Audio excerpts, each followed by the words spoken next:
సవాలుగా తయారయ్యారు, ఒక అరాచకవాదుగా తయారయ్యారు.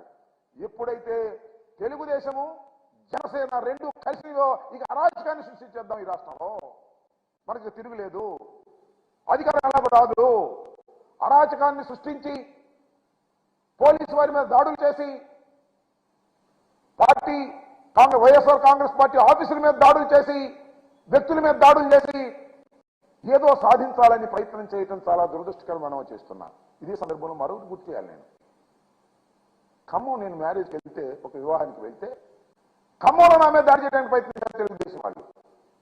ఒకే వర్గానికి చెందిన వారు దాడి చేసి నన్ను అల్లరిపాలు చేయాలనేటువంటి ప్రయత్నం చేశారు. ఈ విధంగా ఎక్కడ పడితే అక్కడ దాడులు చేయాలి. మాకు తెలుగుదేశానికి జనసేన కలిసి వచ్చింది. రెండు అరాచక శక్తుల కలయిక వల్ల ఈ రాష్ట్రం సర్వనాశనం అయ్యేటటువంటి పరిస్థితికి తీసుకొస్తున్నటువంటి పరిస్థితులు కనిపిస్తున్నాయని మనం చేస్తున్నాం. పిచ్చిపోతున్నారు. జనసేన అధ్యక్షుడు ఇలా లైవ్ లో చెప్పు తీస్తాడు. ఏమిటి కర్మ నాకు అర్థం కాదు. ఎంత అరాచకం ఇది. ఒక పార్టీ అధ్యక్షుడు తాను ముఖ్యమంత్రి కాలేదని కాకూడదని ఆయన అనుకోవచ్చు, కానీ కొంతమంది అమాయకులైన ముఖ్యమంత్రి అవుతాడని అనుకుంటున్నటువంటి సందర్భం. జనసేన పార్టీ అధ్యక్షుడు రెండు చోట్ల నిలబడి ఓడిపోయాడు, అది వేరే అంశం. లైవ్ లో ఈ విధంగా ప్రెస్ మీట్ లో మాట్లాడుతూ ఉంటే కాలుకున్న చెప్పు తీసి బూతులు వాడి వైఎస్ఆర్ కాంగ్రెస్ పార్టీ ఎమ్మెల్యేలను తిట్టేటటువంటి దౌర్భాగ్యమైన పరిస్థితికి వచ్చినటువంటి ఆ నాయకుడు పవన్ కళ్యాణ్ అరాచక శక్తి కాక అది ఉన్న మంచి చెప్పని అడుగుతా ఉన్నా. అలాంటి అరాచక శక్తితో నువ్వు కలిసి అరాచకాన్ని సృష్టించాలని ప్రయత్నం చేస్తున్నావంటే ఎంత దురదృష్టకరమైనటువంటి పరిణామాలు రాష్ట్రంలో వస్తున్నాయి ఆలోచించమని మనం చేస్తున్నాం. చంద్రబాబు నాయుడు రావయసులో పోలీసుల మీదకి జనాన్ని రెచ్చగొట్టాలనేటువంటి ప్రయత్నం చేస్తాడు.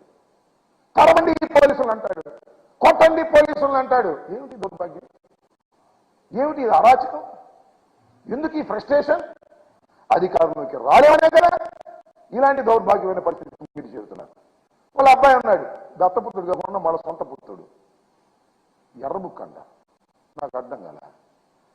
ఎర్ర బుక్కో ఎర్రి బుక్కో ఏ బుక్కో నాకు తెలియదు, కానీ ఎర్ర బుక్లో పేర్లు రాశా అంట. పేర్లు రాసిన అధికారంలోకి వచ్చిన తర్వాత వాళ్ళు పాటిస్తారంట. ఏమిటి నాకు అర్థం కాలేదు. ఎవరిని బెదిరిస్తామయ్యా? పవన్ కళ్యాణ్ లేదా లోకేష్, చంద్రబాబు నాయుడు గారు ఎర్ర పుస్తకాల్లో పేర్లు రాసుకుని మమ్మల్ని బెదిరిస్తారా? అధికారులు బెదిరిస్తారా? ఏమిటి బెదిరింపులు? మీ వల్ల అయ్యేదేనా? ఇలాంటి దుర్మార్గమైనటువంటి పరిస్థితులకు దిగజారిపోయారు. వాళ్ళు ఎక్కడ గెలిచే పరిస్థితి లేదు. చాలా స్పష్టంగా చెప్తున్నా నేను, ఈ రాష్ట్రంలో తిరిగి తెలుగుదేశం పార్టీ అధికారంలోకి రావడం కల్లా అది నాకన్నా మీకన్నా వాళ్ళకు బాగా తెలుసు.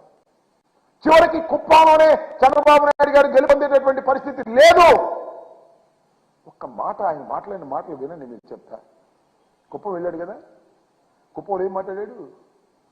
నన్ను మళ్ళా ఎన్నుకుంటే